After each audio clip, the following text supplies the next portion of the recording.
ஸ்ரீமதே ராமானுஜாய நமஹ. காஞ்சிபுரம் தேவப்பெருமாள் சந்நிதியிலே மாசி மாத பிறப்பு ஏகாதசி சுக்கிரவாரம் பெருமாள் தாயார் இரட்டை புறப்பாட்டை சேவித்து மகிழ்ந்தோம் சென்ற காணொளியிலே. அன்றைய தினம் மேலும் ஒரு விசேஷமாக திருமூல நட்சத்திரமும் சேர்ந்தது என்று பார்த்தோம். திருமூல நட்சத்திரம் ஆச்சாரிய சார்வபௌமரான மணவாள மாமுனிகளின் திருநக்ஷத்திரம்.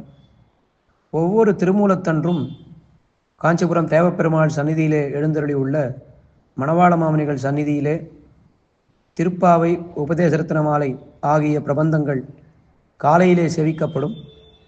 மாலையிலே திருவாய்மொழி நூத்தந்தாதி மாமுனிகள் அருளி செய்த அந்த பிரபந்தம் சேவிக்கப்பட்டு சாத்துமறையாகி கோஷ்டிக்கு தீர்த்தம், பொன்னடியான் செங்கமலம், பிரசாத விநியோகங்கள் எல்லாம் நடைபெறுவது வழக்கம். அந்த கிரமத்திலே இன்றைய தினம் திருமூல நட்சத்திரத்தை பெருமாள் தாயாரே நடத்தி வைக்கிறார்கள் என்று சொன்னால் அது மிகையாகாது. இந்த திருவாய்மொழி நூத்தந்தாதி கோஷ்டிக்கு முன்னால் பெருமாள் தாயார் இருவரும் மாமுனிகள் சந்நிதி வாயிலிலே எழுந்தருளி மாமுனிகளிடத்திலிருந்து சமர்ப்பிக்கப்பட்ட உபகாரங்கள் அத்தனையும் ஸ்வீகரித்து அவருக்கு ஏற்கனவே எத்தனையோ காலமாக பண்ணி கொண்டிருக்கின்ற அந்த அனுகிரகத்தை மீண்டும் ஒரு முறை இன்றைய தினம் செய்து சந்நிதிக்கு எழுந்தருளினார்கள் என்று பார்த்தோம். தேவப்பெருமாளுக்கு சில விஷயங்கள் எல்லாம் ரொம்ப பிடித்த விஷயம் என்று பெரியவர்கள் கூறுவார்கள். தாயாரோடு புறப்பாடு கண்டருள்வது அவருக்கு ரொம்ப பிடிக்கும். அடிக்கடி இரட்டை புறப்பாடு என்று சொல்லி தாயாரோடு சேர்ந்து புறப்பாடு கண்டருள்வார். அருளிச்செயல் கோஷ்டியை கேட்பது அவருக்கு ரொம்ப பிடித்தமான ஒரு விஷயம். அருளிச்செயல் பித்தர் என்றே தேவப்பெருமாளை அழைப்பார்கள். அதுவும் குறிப்பாக வீதி புறப்பாடுகளிலே திருவங்கியாழ்வார் அருளி செய்த பெரிய திருமொழி கோஷ்டியை செவிமடுத்து கொண்டே எழுந்தருள்வது என்பது தேவப்பெருமாளுக்கு ரொம்ப பிடித்தமான விஷயம்.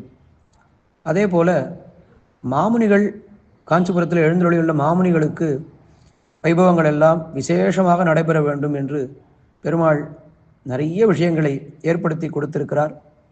அதை இன்றளவும் நாளைக்கும் அவையெல்லாம் நன்றாக நடக்கும்படி ஸ்திரமாகவும் ஆக்கி கொடுத்திருக்கிறார்.